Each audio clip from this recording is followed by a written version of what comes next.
अहंकार का फल, शिक्षाप्रद कहानी। एक समय की बात है, एक गांव में एक मूर्तिकार रहता था। मूर्तिकला के प्रति अत्यधिक प्रेम के कारण उसने अपना संपूर्ण जीवन मूर्तिकला को समर्पित कर दिया था। परिणामतः वह इतना पारंगत हो गया था कि उसकी बनाई हर मूर्ति जीवन प्रतीत होती थी।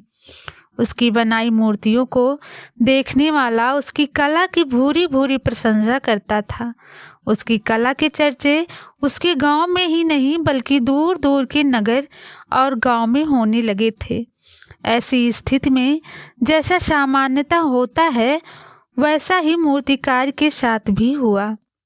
उसके भीतर अहंकार की भावना जागृत हो गई।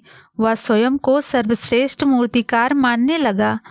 उम्र बढ़ने के साथ जब उसका अंत समय निकट आने लगा तो वह मृत्यु से बचने की युक्ति सोचने लगा।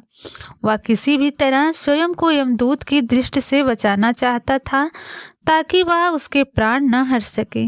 अंततः उससे एक युक्ति सूझी गई। उसने अपनी बेमिसाल मूर्तिकला का प्रदर्शन करते हुए 100 मूर्तियों का निर्माण किया। वे सभी मूर्तियां दिखने में हूबहू उसके समान थी। निर्मित होने के पश्चात सभी मूर्तियां इतनी जीवन प्रतीत होने लगी कि मूर्तियों और मूर्तिकार में कोई अंतर ही न रहा। मूर्तिकार उन मूर्तियों के मध्य जाकर बैठ गया।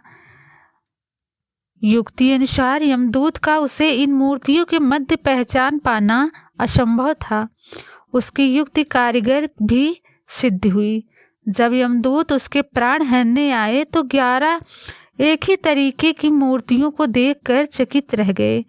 वह उन मूर्तियों में अंतर कर पाने में असमर्थ था, किंतु उसे ज्ञात था कि इन्हीं मूर्तियों के मध्य मूर्तिकार छुपा है।